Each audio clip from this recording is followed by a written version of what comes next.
अजय नाथ झा जो बोकारो के डीसी हैं, वे एक बार फिर सुर्खियों में हैं। क्या है पूरा मामला, आपको विस्तार से समझाते हैं। दरअसल बीएसएल कर्मी स्वर्गीय सुभाष चंद्र मोदी की मौत के बाद उनका परिवार कई दिनों से न्याय की मांग को लेकर आंदोलन कर रहा था। परिवार की मांग थी कि आश्रित को नौकरी मिले, मुआवजा मिले और अन्य सुविधाएं दी जाए। हालात ऐसे हो गए थे कि मृतक का शव कई दिनों तक बोकारो जनरल अस्पताल के शव गृह में रखा रहा और परिजन आमरण अनशन पर बैठ गए।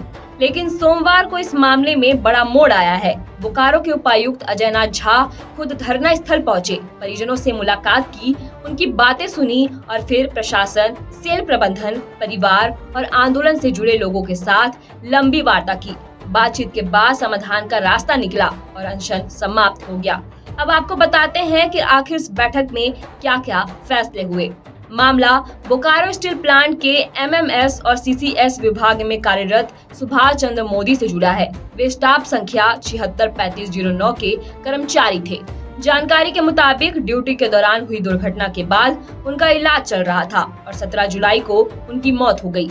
इसके बाद परिवार की मांग थी कि आश्रित को नौकरी मिले, तय मुआवजा मिले, वैधानिक राशि का जल्द भुगतान हो और परिवार को मेडिकल सुविधाएं भी दी जाए। इन्हीं मांगों को लेकर परिवार अनशन और प्रदर्शन कर रहा था। बोकारो जनरल अस्पताल के शव गृह में भी उनका शव कई दिनों तक रखा रहा, जिससे परिजनों की पीड़ा और बढ़ गई थी।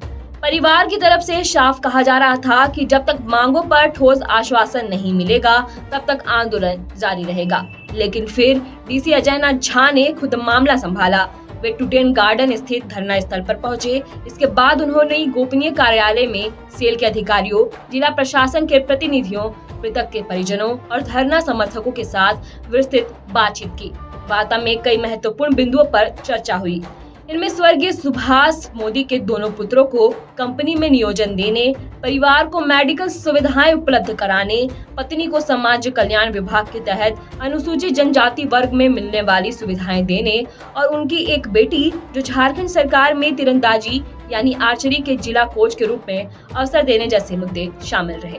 इसके साथ ही आश्रित को सेल नियोजन, नियमानुसार मुआवजा और वैधानिक देय राशि के शीघ्र भुगतान पर भी सहमति और आश्वासन दिया गया। इस पूरे मामले में अजय नाथ झा की भूमिका सबसे खास रही। जिस तरह उन्होंने खुद मौके पर जाकर बात की, परिजनों की पीड़ा सुनी, समाधान की दिशा में कदम बढ़ाया, उसे लोग एक सकारात्मक पहल के रूप में देख रहे हैं। बोकारो में इस तरह की स्थिति में डीसी का सीधे मैदान में उतरकर हस्तक्षेप करना एक महत्वपूर्ण संदेश भी देता है कि प्रशासन संवेदनशील मामलों में सिर्फ फाइलों तक सीमित नहीं रहा है। फिलहाल इस पूरे मामले में सबसे बड़ी बात यही है कि संघर्ष कर रहे परिवार की आवाज सुनी गई और बातचीत के जरिए समाधान निकला। अब सभी की नजरें इस पर होगी कि जो आश्वासन दिए गए हैं वे कितनी जल्दी जमीन पर उतरते हैं। आपको बता दें कि लोकतंत्र 19 भी लगातार इस खबर को प्रकाशित करता रहा है और आज जो समाधान निकला है वह इसलिए भी अहम है क्योंकि प्रशासन ने खुद पहल की है। खैर, आपकी इस पर क्या राय है, कमेंट करके जरूर बताएं और वीडियो को ज्यादा से ज्यादा शेयर करें।